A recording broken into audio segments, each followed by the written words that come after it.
Pretty interesting show for you today, Saints fans. We're going to be discussing the updated odds to be the next head coach and which guys are leading those odds. We got the top 5 coaching candidates for the New Orleans Saints as we approach this offseason. It cannot get here quick enough. So I want you to let me know with this question right now. Who should be the next head coach? Get down in the comment section and share your thoughts for me, because I know Saints fans, y'all are the smartest fan base out there. So I want you to sound off and let your voice be heard. But also, don't forget to like the video. If you're scrolling down, you have to pass a thumbs up icon. You might as well hit that. And then go ahead and just give that subscribe button a little tickle. Hit the sub button, join the family, and help us reach 40,000 subscribers. So let's talk about it. First things first, 3-1 odds. The next head coach for the New Orleans Saints, Joe Brady. He leads all candidates in odds to be the next Saints head coach. And if you guys aren't familiar with who he is, or if you've been living under a rock, or if you're just like, I'm just trying to learn a little bit more about these guys, Joe Brady, he is currently the offensive coordinator for the Buffalo Bills, and he actually does have some ties to the New Orleans Saints. He served as an offensive assistant under Sean Payton from 2017 to 2018. And in case you didn't know, he is also the LSU pass game coordinator and wide receivers coach in that 2019 season when arguably LSU had the greatest college football team of all time. And they went on to win a national championship, had one of the most impressive seasons in college football history. Joe Brady was a key factor in that. You think about Jamar Chase, you think about Justin Jefferson, you think about the talented players that were in that locker room, especially in the passing game.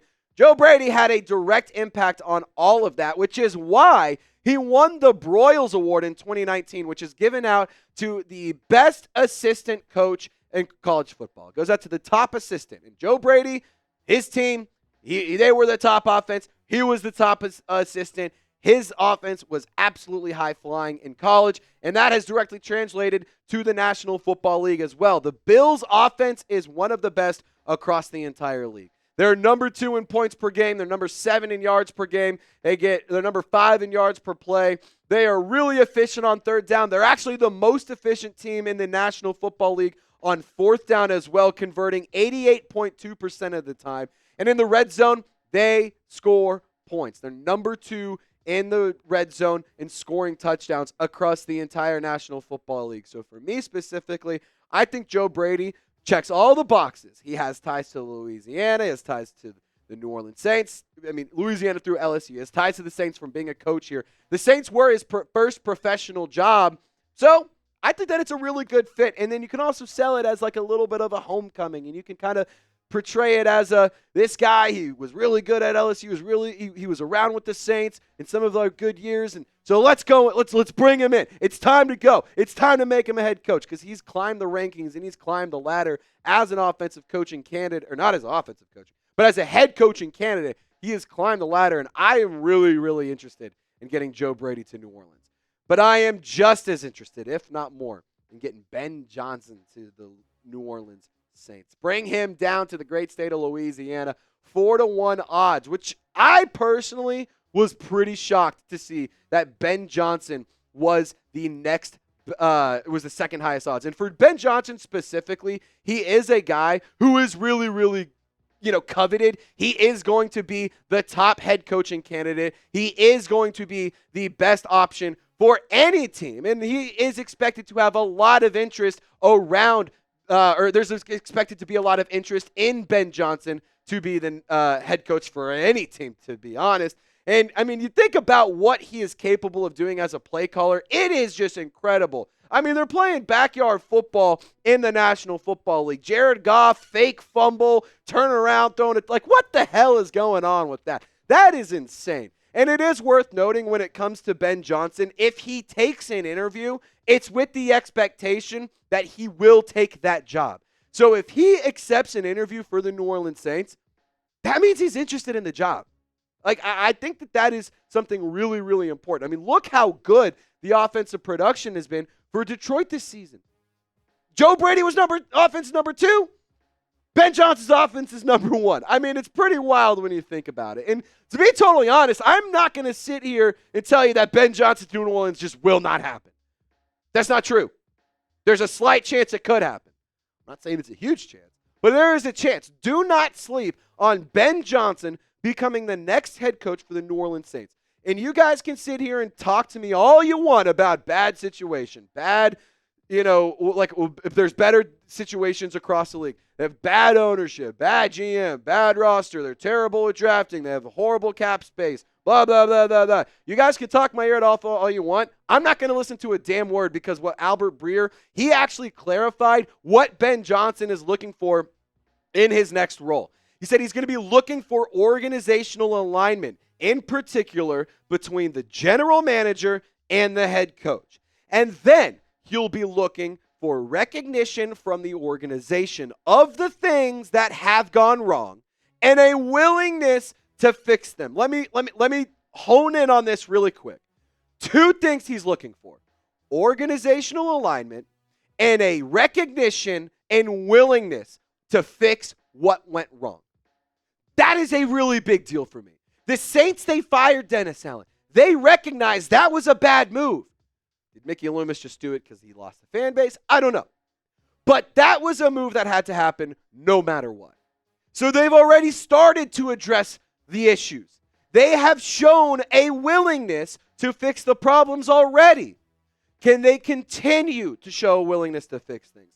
Can they continue to make the tough decisions and getting rid of some contracts, trading away players, cutting players, encouraging players to retire? Those are the things that the New Orleans Saints have to be doing right now. They have to show that they are willing to make a mistake, or that they have to show that they know they made a mistake and that they're willing to fix it. That's a huge deal for me right now because I do understand the argument that the Saints are not a desirable spot by any means. That's okay. Ben Johnson's not looking for the flashy, best, the belle of the ball. He's not looking for the hottest chick in the room.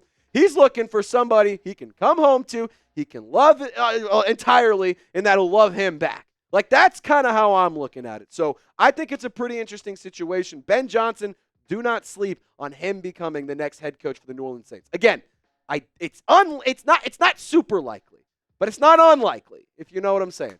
And really quick, I got to tell you guys about today's presenting sponsor. We got a bunch more head coach candidates to get to, and to be totally honest, it's a really, really crappy situation for the New Orleans Saints and Mickey Loomis. So to be honest, Airline Drive, they're going to need a bunch of these tushies. And the holidays are an awesome thing. It's really fun to have your guests come over, your friends, your family, but then you realize that they're going to be endlessly wiping in your bathroom. So give your toilet a fighting chance by installing a Tushy bidet. My Tushy took less than 10 minutes to install, and I absolutely love it. I use it 2 to 3 times every single day because your boy has a very healthy gut.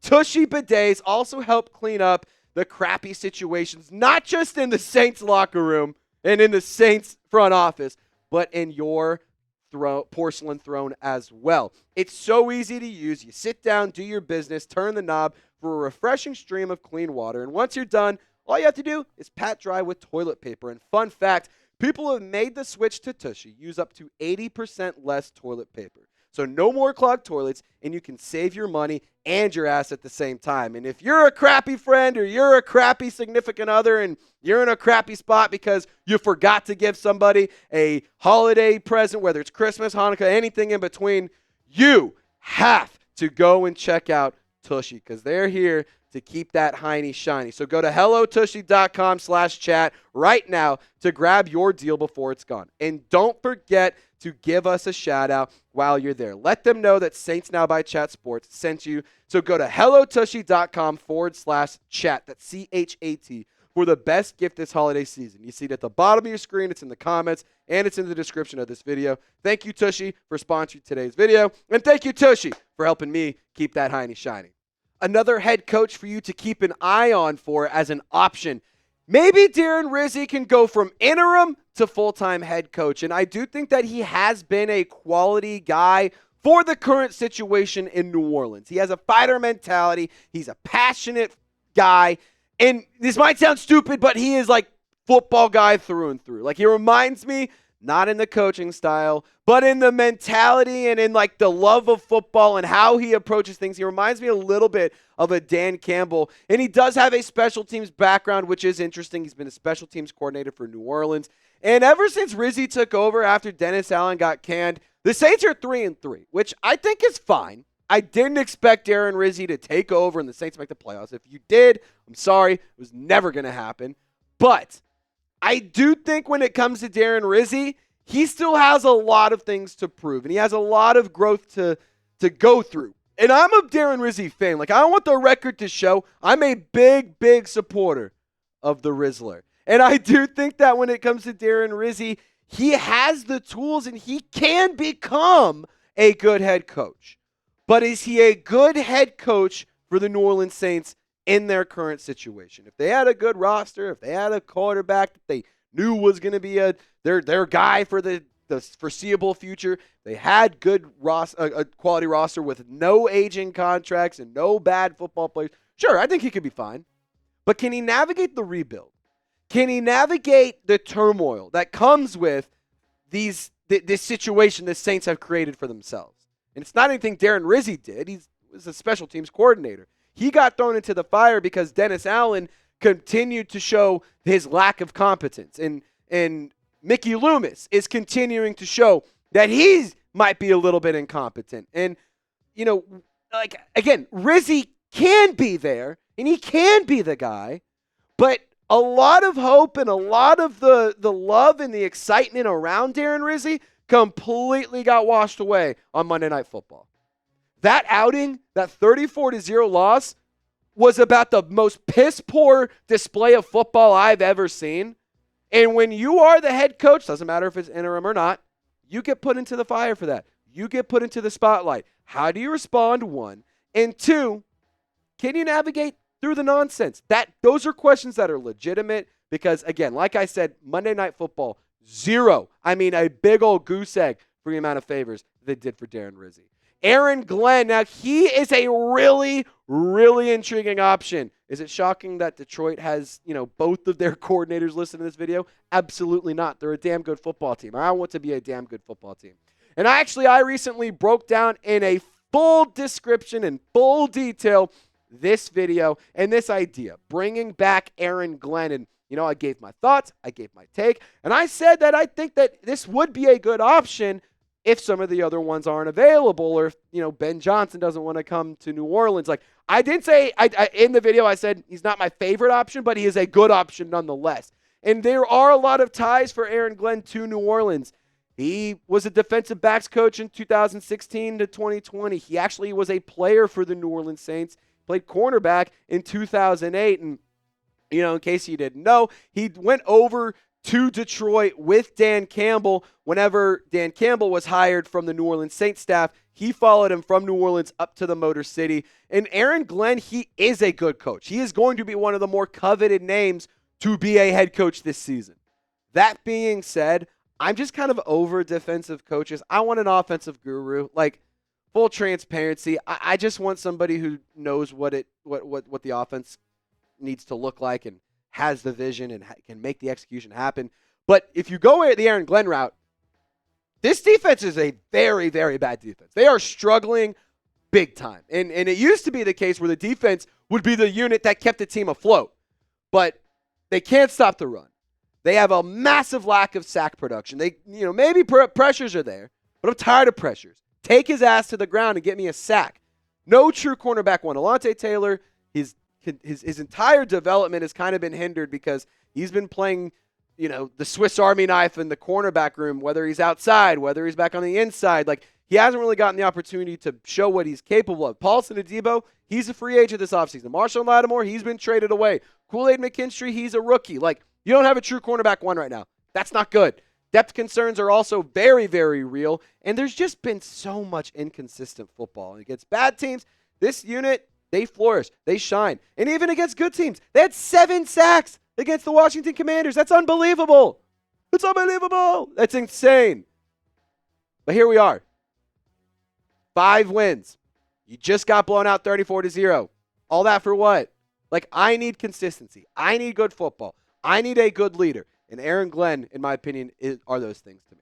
Now, Mike Vrabel, again, I prefer an offensive coach. But if there's anybody that can navigate their way through a rebuild, if there's anybody that has the ability to make things work when, pardon my French, shit hits the fan, it's that guy, Mike frickin' Vrabel. Right now, he is serving as a coaching assistant for the Cleveland Browns, so that's why he has a Browns logo and the Browns colors around him and whatnot. And he was the head coach from the Tennessee Titans from 2018 to 2023. If you want to see what the Mike Vrabel effect is, I highly encourage you, go watch the Titans in 2017 and in 2016. And then watch the Titans again in any of those years, 2018 to 2023. And then watch another sample of it in 2024. It's terrible. It's not good. It's a bad situation. And Mike Vrabel, he was the shining part of it. He made it work. I think that he is a great option. I think he's a strong option. I think he's a safe option. I think he's a reliable option. But you're going to have to be able to compete with other teams and other situations to try and get him to come to New Orleans. I mean, I know that Mike Vrabel is good when it comes to fixing and helping teams that are bad, but I don't know if he's like sold on, yeah, that's what I want to go do. I mean, if the Bears hit him up, sure, that's a much more, sexy situation. The Cowboys hit him up, a much sexier situation. Like, I think he's a very strong option. I would love Mike Vrabel for the record. But I also like the idea of going a young offensive mind. So, this brings me to this question to round out today's show. What kind of coach do you want? Offensive or defensive? Give me an O for offense. Give me a D for defense. And y'all stay golden. We will see you next time.